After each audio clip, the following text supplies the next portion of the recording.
Hey, everybody. Welcome back to another episode of Rent Prep for Landlords. You got Steve and I here in the Rent Prep offices. And today we have a guest on the episode. I want to welcome to the show, Marty Orefice. How you doing, Marty? Excellent. Thanks for having me. Yeah, hopefully I got the last name pretty good. How did I do? You're a superstar. I'm going to give you one gold star already, which means we're starting off on the right foot. I like that. Yeah. 1, 2, 3, 4. Yeah.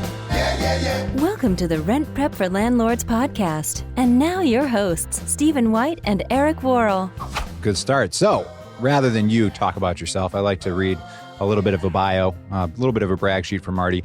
Marty has been in real estate business for over a decade. He has extensive experience with rehabbing, rentals, and rent-to-own deals, and he has successfully completed hundreds of transactions across several states throughout his career. He's also the founder of renttoownlabs.com, a resource for rent-to-own listings and information. So Marty kind of reached out to us and we got talking through email, and I thought it would be an interesting guest because we do have landlords that listen to the podcast that think about rent-to-own situations and what they should be considering with that scenario. And, you know, sometimes it might make sense, sometimes it might not. And I thought having you on the show here, you might be able to kind of give us a little bit more insights based on your experience. But before we get to that, tell me a little bit about Rent-to-Own Labs. How did that start? Because that might kind of, you know, give us some context to the conversation. Great. Yeah. When I was first starting out in real estate, I would end up having like 3 or 4 rent-own properties that I was advertising at one time. And as you know, well, you may not know, but when you advertise a rent-own property, you get a ton of buyer leads. And I was at this point where I was just getting inundated with buyer leads and didn't have properties that, you know, meet their criteria for whatever reason. So what I did is I built a site where other investors could upload their properties, and it was a shared lead thing. And I started it locally here in Orlando. People could upload their properties, and then the leads that came in would go directly to them. And the way that I looked at it, it was, you know, more leads, all the inventory in one place. And things just evolved, you know, one after another. Then we started getting properties on nationwide. And then we started working with nationwide data providers that jumped our listings from 100 to 1 million. And, you know, just slowly evolved throughout. But it was just all to meet a need. And that's, you know, how do we sell these rent-to-own and owner finance houses the most efficient way possible and share the leads with everybody else. So who is your ideal, you know, what's the ideal situation, somebody coming to your website for the first time? You're dealing mostly with renters that want to own, but maybe they have less than perfect credit, or you're dealing with landlords that are coming there looking to maybe get out of the rental and do some, you know, some financing or, you know, private money lending type of situation? Yeah. So the site is, just to boil it down, it's a listing site. So you go on there and there's rent to own, there's foreclosures, there's all different types of listings that are, you know, more non-traditional. So our typical, the avatar is a buyer, someone that has less than perfect credit that's looking to get into a house, either get a deal on it or, you know, get it on terms. So we don't, at this point, we don't work with too many investors directly or anything else. It's, you know, it's a self-serve listings information site. So let me ask you a question. This is a personal question of mine. I'm getting ready to rent a single family home. I'm considering a business who's close by that wants to do kind of like a rent to own situation to expand some of their office space, because he's ran out of room to have some of his, you know, admin employees and things like that. And he's basically tapped out on the commercial side for lending and getting any more money. And so I've kind of entertained the idea. Give me some from your own experience, some reasons why maybe that might be a great idea, or maybe why it might not be a good idea for me. Anytime I'm looking at what the exit strategy is for a property that I own, is how did you get into it and what's the objective? So typically if I'm going to buy a property cash, I want to sell it cash. And that, you know, that could be a rehab or something I got in a bargain. If I'm buying something with terms up front or I have favorable financing in place, that's when I would look to do a rent to own or owner finance a property. It doesn't work well on certain situations. So the ones that I look for are maybe you want to sell it, but you don't really have, you know, definitive need to pull that cash out. If you want to maximize your return, that's certainly a good option. There are some houses that I just never want to sell. They're great rentals, and I don't want to put it out there with the option to buy because I don't have any intention of selling it. Mm-hmm. So in that situation, I would just ask you, how did you get into the property and what are your needs right now? Because our needs change every month. Do you need cash now or do you want cash flow and a bigger payday later? Yeah, I would say cash flow and bigger payday later. Yeah, that would definitely be my situation or work for me best. Is that a good rent to own situation? What's typically the interest rate on a rent to own situation? Like what's the going rate or average rate? I know right now for a mortgage, I just refinanced one and I got 4.5, I think it was. And I know that's kind of steadily climbing up as they slowly creep up the interest rate. So what would it be on a rent to own? Well, there is no interest rate on a rent to own. So rent to own has two components. One is a rental agreement, and that just is like any traditional, tenant relationship. And then the other piece to it is giving them the right to purchase the property down the road. So in exchange for that, they will give you what's called an option fee.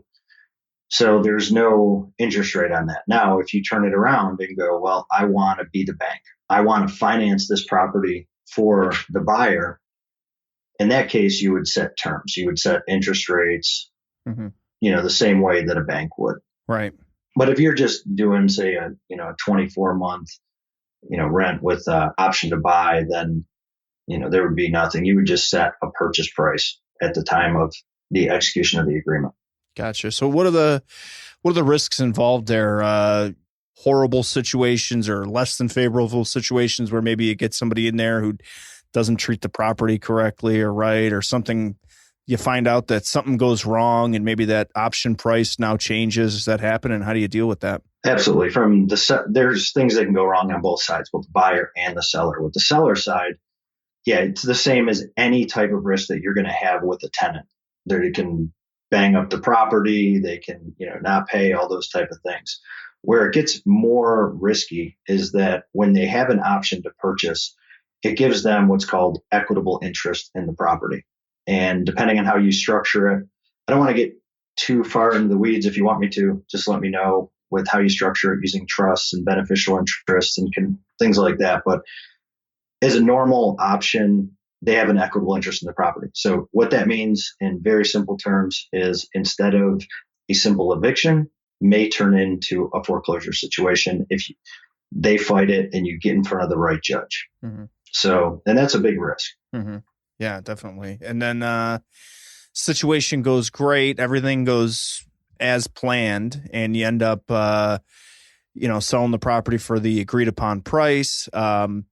Rental rates are typical market rates, or are you adjusting those at all? Or is it just you're treating that first front part as a typical traditional rental? There's a couple ways to approach it. If you want to maximize cash flow, one thing that I've done is utilize what I call rent credits, which a portion of the rental price would go off the purchase price. So let's say the rent's $1,000 a month.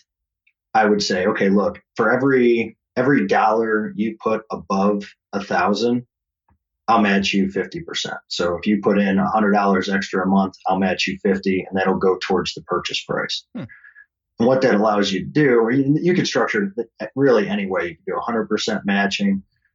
What it allows you to do is maximize your cash flow. So now you're getting an extra, let's say they put an extra $200 a month. For them, it's a forced savings account. At the end of the day, they're going to have to come up with, money for closing costs, down payment, all that.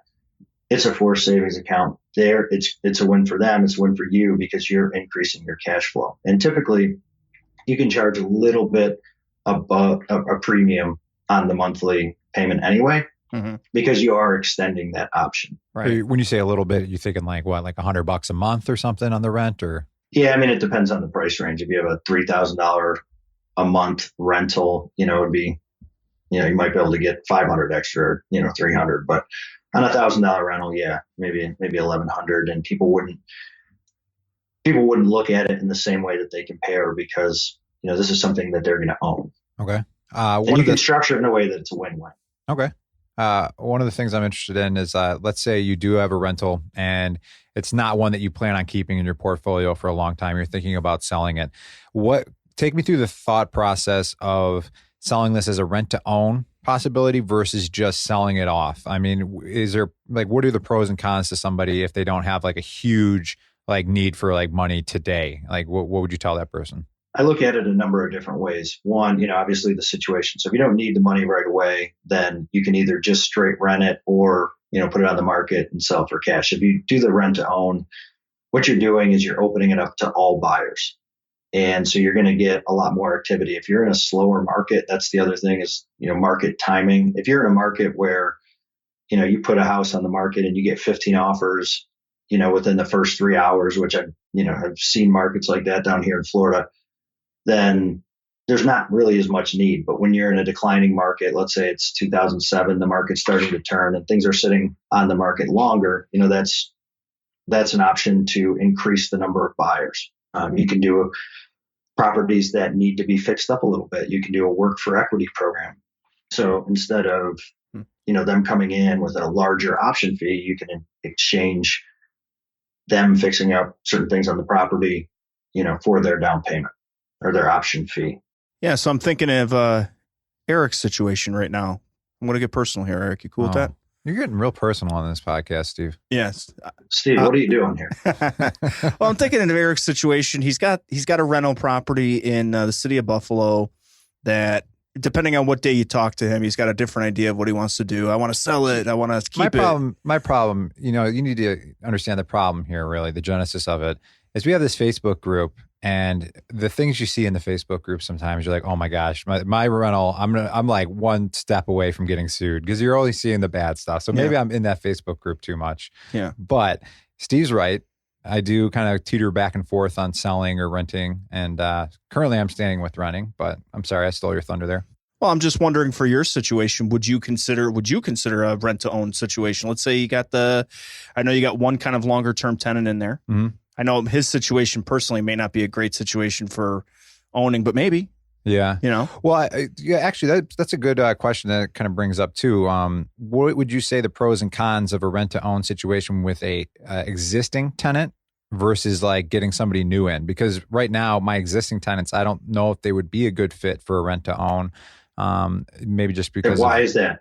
Well, the people downstairs are probably a little younger. I don't know if they'd have the means right now to do a rent to own situation, which I guess that might actually, it sounds like it's actually perfect. Yeah. So, yeah. But they're also a little more, they're younger. So, I mean, I don't know if they're going to stay. I guess I'd have to ask them.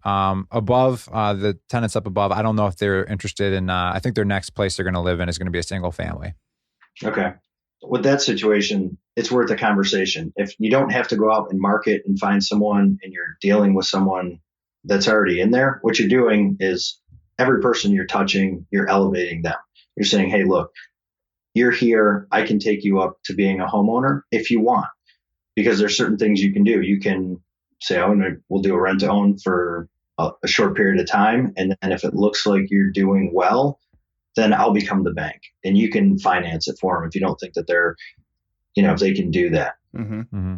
What it does is allows them, if they like the place and they want to do it, then you can work with them. You can work with them on getting their credit cleaned up. So you can be a real positive force in their life.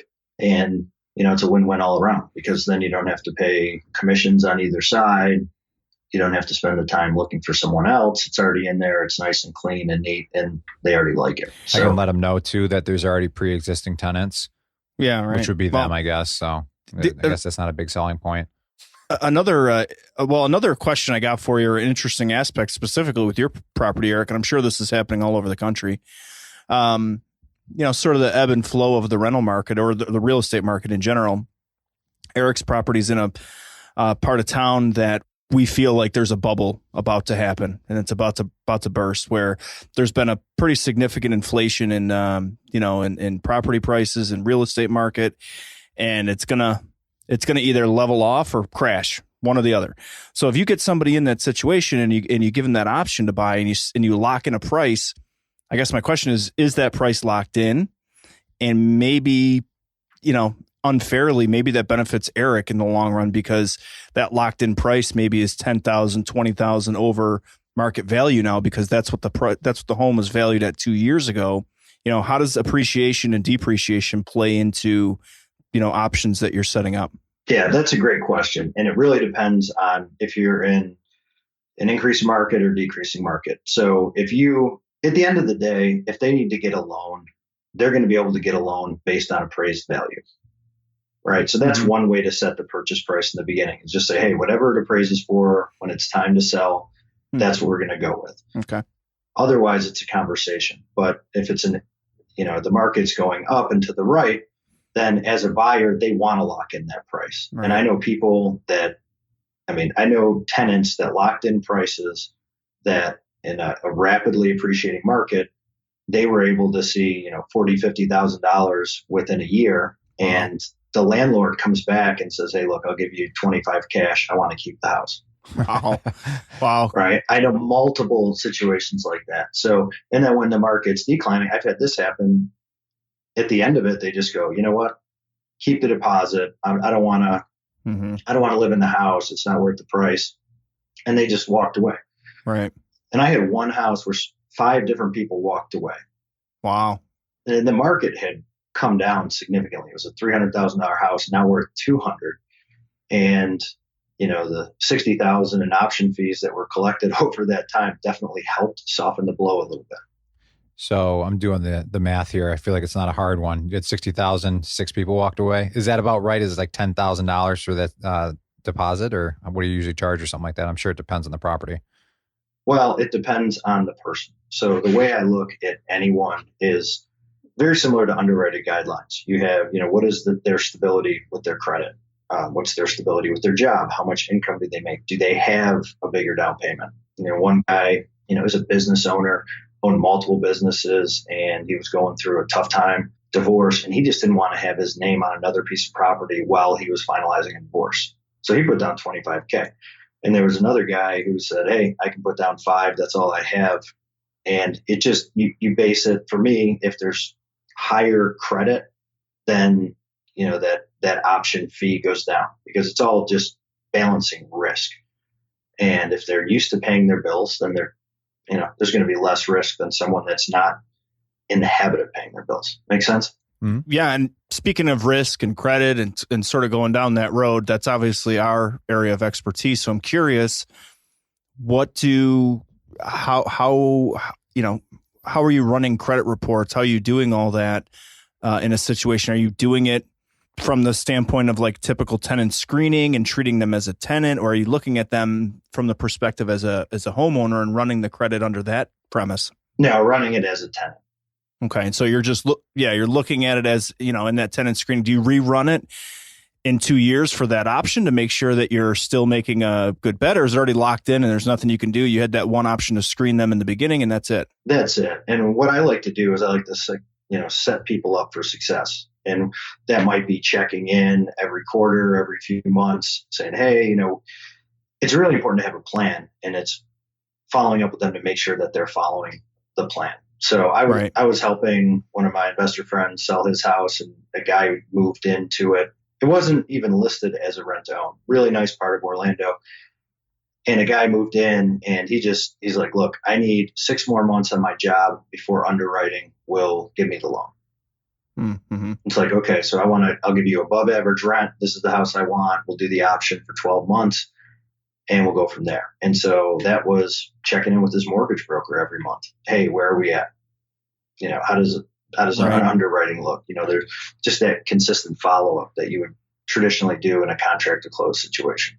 Now, Marty, for you personally, let's say that you get somebody in there, they go the 2 years, the option's already set, everything's already set, but at the end of that 2 years, maybe they ran into some issues. Maybe now their credit's not in great shape. Do you consider owner financing in that situation? Do you recheck the credit, or, is it an option based on your relationship, or you don't touch it and you pull that option out if they can't buy the property?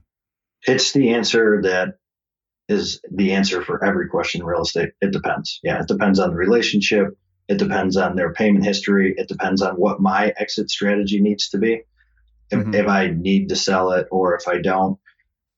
I like to work with people. So if you're at the end of it and, there needs to be an accommodation, I think that's the best way to do it. Say, hey, do you really want it? Let's extend the option or finance it for them. It really just depends on if I have a level of comfort.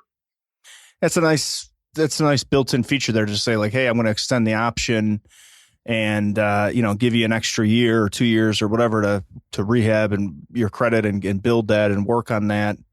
But that's what gives rent-own a bad name, because there's a lot of landlords that just see dollar signs, when they're doing that, and, they'll pull out the carpet from one of them. I was doing a deal up in Pennsylvania, and we had helped this guy get into a rent-own. It was 24 months. And what he was doing is paying off the entire thing over time. He was a headhunter. So when he got in a check, he'd get like $50,000. He'd just pay it down. And at the end of the 2 years, I think he was like $60,000 short. And the owner said, sorry, you've already given me $350,000, but you're out on the street. Oh, jeez. And so I ended up doing a private loan to help fund that and to help him keep it.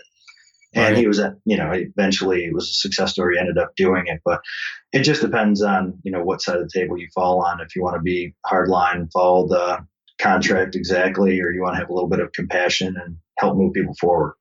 Yeah. Now, without getting into too many specifics, obviously, but I'm just thinking in the back of my head of these numbers, $350,000 on a home in Pennsylvania. What's the typical demographic for this? I mean, are we talking $250,000 homes? Are we talking lower income housing, class A, B, C properties, or could it be wide? Could it be across the board, just depending on the situation? It is all over the map. So that's obviously a self-employed situation, high earners, but it's not very regular. When they landed a client, they would get a big check and they could do whatever they wanted. Didn't have a tremendous amount of financial discipline. So, that's why they were in that situation in the first place. Right. But, and then you see it the same way, I've done it on mobile homes quite a bit, because when you look at mobile homes, I don't know how many there are up there in Buffalo, Rochester. I don't usually see too many, but down here in Florida, there's a ton. And what happens is there's no financing for older mobile homes. So you can buy them and then sell them on financing or do the rent to own thing. And it solves a big need because there is no secondary financing market for these. And so you can, there's a book by the late and great Lonnie Scruggs called Deals on Wheels. And really, really powerful way to generate a tremendous amount of cash flow quickly using these little mobile homes.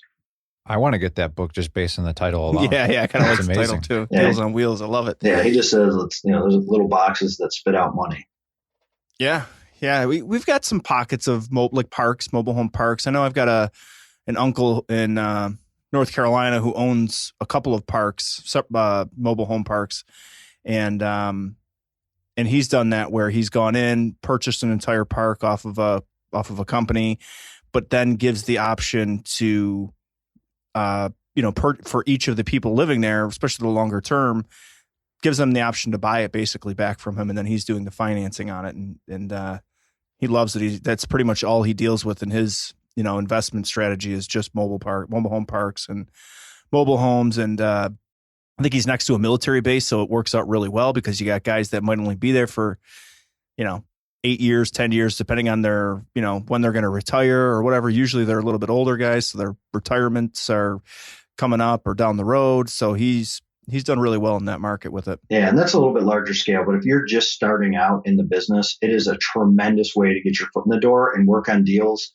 and learn about money and how it works. I mean, I've done countless deals where you go in, you can buy a mobile home for $2,500 and put $1,000 into it, put it back on the market for $13,000, and it's just $1,000 down, $300 a month. And when you run the numbers, it ends up being over 100% cash on cash return just about every time. Wow. And then you have that cash flow for an additional, 2 to 3 years after you get back all your initial investment. Right. And it's not that hard to buy them because most people are afraid of them. And I'll tell you one thing, people that own mobile homes, especially single wides in parks, are not the best marketers in the world. So they don't know how to get the word out. And you just drive through a park. I bet you if you go drive through a park today, you could pick up one just by calling little for sale by owner signs in the windows. So That's really interesting. Maybe I'll do some driving after work today. So, Marty, we got a segment here on the podcast that we're calling 3 Quick Questions. But I feel like you're going to give us some really good answers because we got more than 3 questions. We usually whittle it down at the top 3. But we'll go through all of them here. And Steve and I are going to ask you some questions. And we were saying beforehand, these are 100% ripped from the Tim Ferriss book on Tribe of Mentors. Yeah. So you've got these questions too ahead of time. So why don't we start off with the first question we got here on our list? This is, what is the book or books you've given most as a gift and why? Or what are the 1 to 3 books that have greatly influenced your life? Okay. I could go back like a decade in that. I'm just going to do this past year. The book that's had the biggest impact is a book called Mindset by Carol Dweck. And it was, I believe, in the Tim Ferriss book, one of Tony Robbins' like #1 recommended books. And it explained the difference between what's called a fixed mindset and a growth mindset. Okay. And just going through that, how it affects everything from your parenting style to how you show up in business and your entire life. And it's just extremely profound. I got a ton of value out of it, and it completely shifted the way I see the world and do things. So that one's really, really powerful. It's all about process. Does that word sound familiar? Growth. Yeah, very familiar. Well, yeah, we're Bills fans. I don't know. That reference is probably not well, received by most people, but process is big around here. Yeah. Get it. Is that a newer book or it's been out a while? I am not sure. I think it's fairly new, but it's really powerful.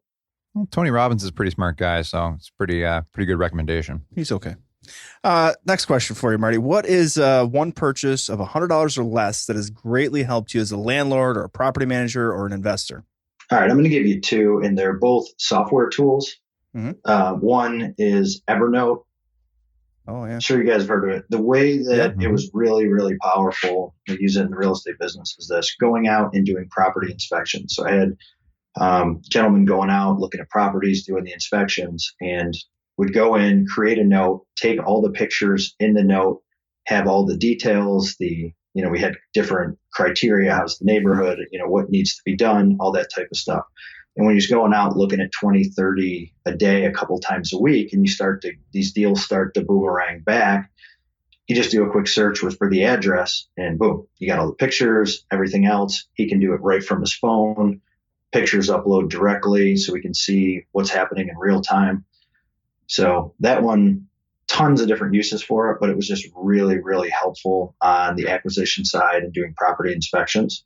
Awesome. Yeah, I love Evernote. Yeah, and the other one's DocuSign, which is just e-signatures for everything. Yep. It's such a pain in the ass to print out, sign, scan back in. I mean, especially if you're buying a probate house or something like that, and there's 50 different signatures. So really, really powerful tool. I think they're both under $100. I believe you're right. And I'll tell you, talk about pain in the ass for DocuSign. Here's a problem that we run into a lot, which seems crazy in 2018. We do a lot of verifications. And so a lot of times we're reaching out to an employer or maybe a property manager or a previous landlord and asking about the applicant, did they pay their rent on time, that type of thing. And of course, typical course of business, they want to know, did this person give authorization? Can you send over the signed consent? We'll send over a DocuSign and they'll say, we don't accept electronic signatures. And it drives me crazy that. What? Yeah, I know. We, at least a couple of times a week, we run into it and have a conversation with somebody saying, the banks accept this. Everyone's accepting an electronic signature these days. Get with the times. Difficult. Yeah, exactly. All right, then I take that one back. No, DocuSign's awesome. Everyone should be on it. And if you're not with it, get with the time. So push back on it. And sometimes they will accept the DocuSign signature. So, yeah. I think the government accepts it. So why not everybody else? Right. Moving on to the next question. How has a failure or apparent failure set you up for later success? Do you have a favorite failure of yours? Yeah. So I've had plenty of failures. We could spend the entire time talking about those, but my favorites are with partnerships. And, you get into partnerships, especially in real estate, and you're buying houses and you're keeping them and everything else.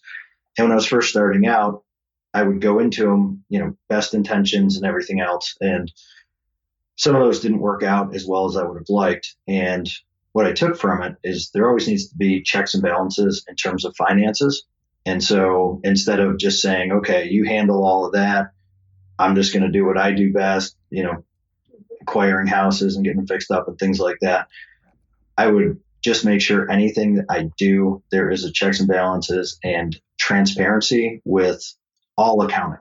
Okay. Because it can come back to bite you, but it can also be a really, really good thing. Yeah, absolutely. What's the most worthwhile investment that you've ever made? It's an investment in myself. So I did it's like a coaching program, mastermind group. I think it was about 5 years ago now, called Warrior. And it was just. Was it Tony Robbins? No, it wasn't Tony Robbins, but by a guy named Garrett White. Anyway, what it does is it puts, these people that have, business figured out. You're paying a higher dollar to get in community with people that, are doing the right things. And it, on multiple levels, it has completely changed my life, opened up my network, to where I'm like probably a phone call or two away from anyone I want to be. And it's all from, stepping up to the plate, paying money to be a part of a group, that are doing things. And that being said, part of it is coaching. So any investment that I made with coaching, having someone that can come in, and I'm not selling coaching. I'm just saying, like, if you have someone looking over your shoulder that can pick out your blind spots for you, it is insanely valuable. So, there's a big difference between someone that you're accountable to or a group that you're accountable to than just, having your quote unquote friend be your accountability partner that falls off after, 3 days. Yeah. It's funny that you mentioned that too, because I think that there's maybe a layer of ego or lack of awareness sometimes that some people have that doesn't make them very coachable. So they're not even open to the idea of being coached. Like you mentioned, I thought you worded it really well in saying, pointing out your blind spots. But that, it could be humbling. Don't get me wrong, but it could be hugely valuable too. I definitely agree that anytime that you can get a coach, regardless of what it is that you're trying to make improvements on, I think that is a huge benefit to be able to do that. Yeah, and being coachable all goes back to that book that I recommended, Mindset. Oh, yeah. So you read through that and you go, wow, did I waste a lot of time and a lot of money where, I wasn't fertile soil. I was, I had that ego and I had my stories and I was holding on firm to them, as opposed to just letting people that have already done it point you in the right direction. And then you just go, okay, just tell me what to do, point me in the right direction, and I am going to go. Very cool. So that's the biggest thing. That's the biggest thing that holds us back in real estate and anything else in life. And it's just, that space between our ears. So any investment that you can make to continue to grow you, who you are, how you're showing up, how you see the world, like those are the investments that you need to make. The property that I bought for, 20, that's worth 150, like that's cool. That's an investment, but it's not something that's going to, carry with me the rest of my life. All right. I like that. I love anything mindset. I think that's so important, like you're saying. And going to the next question here, in the last 5 years, what new belief, behavior, or habit has most improved your life? Without question, it's meditation. So every day I meditate, whether it's just for a few minutes or 20, it has had a profound impact on how I interact. So it used to be extremely reactive. And what meditation does is allows you to create space in any situation. So there's a reaction in front of you. It allows you to kind of take a step back, choose how you want to respond based on the results you want, as opposed to just reacting, flying off the handle, or however else you'd respond. Also, stops a lot of the mental chatter and allows you to focus. And I don't know, it's just improved every area of my life. So I'm a huge fan of meditation. You do it in the morning or at night? Morning, before I start working. Yeah, it's wake up, get the coffee, come down, meditate, get the day started right. Steve doesn't know this, and I'll admit it right now. A lot of times I get to work early and it looks good, because I'm in the office early, but a lot of times for about 10, 15 minutes, I'm just meditating in my office with the door closed. Is that what you call it? I've seen you meditating. When it's, I have a little recording sign on my door, and if it's like 9 a.m., I'm probably just in there meditating. Well, I do remember when Eric first had brought his first child into the world about 6 months ago, and I would come in here and he looked like, somebody that just came back from Vietnam, like he had this 1,000-yard stare and he would just be staring into space. He'd be like, Eric, you cool, man? And he'd be like, yeah, sorry. He just kind of out there, in no man's land. Yeah, it's gotten better. But you know what? Speaking of which, though, I do this practice with my wife where I'll send her like a gratitude journal every day. I feel like this is going to make me sound like such a wuss now sharing this, but I'll send her just 3 things that I'm grateful for that day. And it kind of, like you said, it's mindset, right? Mm-hmm. And I told her today, I said I was grateful for meditation because I went and I dropped my son off at daycare. And as soon as I went to take him out of the car, I'm like, I didn't grab his bag. And I feel like about 6 months ago, before a lot of meditation, I would get pretty upset about that. And instead I was like, it's fine. I'll drive back home and get the bag and come back. And it was just so easy going in my mind where it's all that mindset and being able to not react to something. Yeah. And the result's going to be the same. You're going to be driving back and you're just choosing to do it, not pissed off and ruin the rest of your day. Right. So yeah, let's go out. I've had my team tell me, they're like, dude, you got to just lay under your desk and just meditate 20 minutes, do something. You're out of control. So if you can go back in time, Marty, what advice would you give your former self or yourself back then in getting started in real estate? Oh, this one's easy. Every traveling salesman that came around to our real estate investment group said, oh, can't get a real estate license. Don't get it. It's going to screw up your real estate investing career. And, people, once they know you're a real estate agent, they're not going to want to talk to you and everything else. And I just found that to be, can I swear? Or do it. Let it go. Complete horseshit. I mean, the reality is, if you're showing up at someone's house, I thought he was going to say bullshit. Bull, horse, whatever, Yeah. So, I mean, the reality is, if you're showing up at someone's house, and this was the epiphany moment. I was talking to this lady and negotiating to buy her house, and it came up that I wasn't an agent. She's like, "You're not? Like, how can you come here and not be?" Because people don't understand the business if they're not in it. Right. And in getting a license and taking some of the aspects of a traditional real estate agent and implementing those, like the systems and the marketing and all that, into the investing business, you can build a real business. Because I always hated realtors. I mean, I did. I looked down on them and everything else. And then I got my license and I said, okay, well, there's some agents that do 2,000 transactions a year. Do I know any investors that do that many? Mm-hmm. There's people in my office that do 500 a year. And I was like, no, okay, let's model what they're doing on that side and bring it to the investing world. And, was able to build systems and create a more high volume business than I could just, be in that solo investor trying to do everything myself. Right. All right. Well, maybe this question bleeds into that last question a little bit, but what bad advice or recommendations have you heard in real estate investing? Oh, that was the bad one. That was the worst one. Yeah. Now, not to get your license. Yeah, not to get the license. Now, if I could go back in time and do it all over again, what I'd probably do is I'd join forces with someone that was running a high volume business to start. There's always people in each market that are running those high volume wholesale shops that know how to acquire customers. Get that inventory of houses. They can do a ton of volume. I would have put my ego in check and done that and learned that skill set as opposed to, stumbling through and figuring it out myself. So would it have been worth it for you to take a job? Are you talking, or are you trying to partner up with them, or are you willing to go in there square one and learn it from the ground up? I don't know what it would look like. A lot of times, I know in my market, a lot of the high volume wholesalers, what they have is, you can come on as an acquisition rep or, something like that, where you're getting a piece of every deal, and they have mentoring programs. So you're learning while you're doing and while you're making money. Gotcha. Yeah. So that's a big one. If I had to do it over again, I would certainly start there.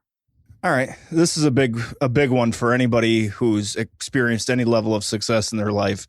At some point, you got to be able to say no. So in the past 5 years, what have you become better at saying no to? Oh my God. I took on so much that I would be working on 6, 7, 8 different projects at once. And so I've learned to say no to taking on too much. I still do it a little bit, but in looking back and analyzing, it's really just a form of procrastination, because you never really can, if you put all your effort into, 1 or 2 things, then, if something doesn't work out, then you're like, oh shoot. Or if you got 15 projects going on, you always have an excuse. Right. So definitely scaling back on what I'm doing. And then the other is just being driven by purpose. For a long time, since that fateful day I read Rich Dad Poor Dad, I was driven by this insatiable desire to get financial freedom. And it was morning and night. It was just, that's all I cared about. And when I hit that, I was like, okay, now what? I just felt this hollowness. Yeah. And so, recently what I've been doing is I've just, I figured out what I'm really passionate about, and then shifting my efforts into doing that. Because when I wake up in the morning, I'm not going to get excited about, getting another rehab. For me, it's just, I've done so many. They're just like, it's just like, okay, another, where I want to change the world. So I'm spending my time doing things that I'm passionate about, which is just more helpful to get up, be energized, and not just go through the motions. Can you give us some examples of what are you passionate about right now? What is it that you switched gears from to? And I completely get what you're saying. I think that anybody who reaches a level of success, you get to the top of the mountain and you're like, okay, I did it. Now what? And if you don't, I don't know if anyone really has a plan for how to handle success. It's a weird concept, but definitely does happen. And so I'm curious, what are you into? What's your passion now? What motivates you? What drives you? What are you doing that you feel like is giving back and bringing more? I feel like there's this saying, it's like your pit is your passion. So whatever you've experienced hardship with or overcome, that's what you have a heart to help people with. Mm-hmm. So I had some challenges with my son, and helping him, get through those and out of those. And now starting a nutrition and supplement company, to help parents of kids with autism, to help them ease the symptoms, help them heal. Yeah. So are you talking about the gluten casein free diet? Having a low inflammation diet is certainly part of it. We're launching a supplement this week. It's a gut health supplement. It's probiotic mixed with things to help out. What people don't realize is that, what we consume into our body, whether it's through chemicals and things in our environment and the food that we eat, has a bigger impact than we know. And everyone knows, oh, look, it causes diabetes and heart attack and cancer and all this stuff, but it all just seems kind of far away. So we still go get the pizza and chicken wings, and not knowing, what we're actually doing on a cellular level to our body. When you take a kid who is extremely fragile, doesn't have this fully developed system, and you pump them full of toxins and full of chemicals, like, what do you think is going to happen?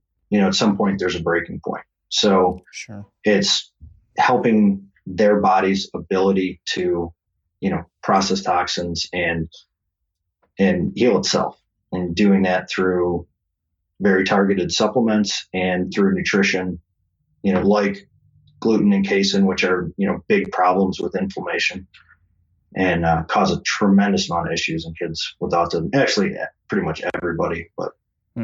Yeah, that's definitely something to get up for, helping kids and feeling like, there's more out there than chasing the dollar. Like you said, I couldn't agree more with that. Yeah, it's like you help yourself. I had some health issues. I helped myself, and I said, hey, maybe I could use this stuff to help my son. Then people start coming into my life with problems, and I start helping them and seeing just tremendous results, and then going, oh, wow, like there's something here. I need to get this message out to the world.